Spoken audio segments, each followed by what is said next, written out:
Why should I buy an inflatable board with welded rails? To my right, I have a pod that has been built with a conventional glue used in the industry. To my left, I have a pod that has Starboard's Welded Rail Technology. At the factory, we have a hot air welding machine that melts material over the overlap of the rail band and the drop stitch, creating a mechanical bond that makes the board last as long as the materials themselves. So we're going to leave them in the sun. On my right hand, welded technology. On the left hand, not welded technology. 41 degrees Celsius, 43 degrees Celsius. It's getting hot quick, so we might as well back up.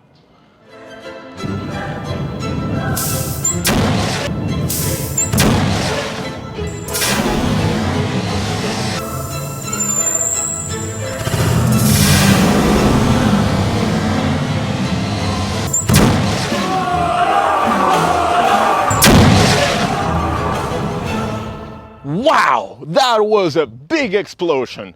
This is what happens to a board that does not have the welded rails when exposed to the sun. And you can see, welded rail technology still holding up. It is hot. Cool.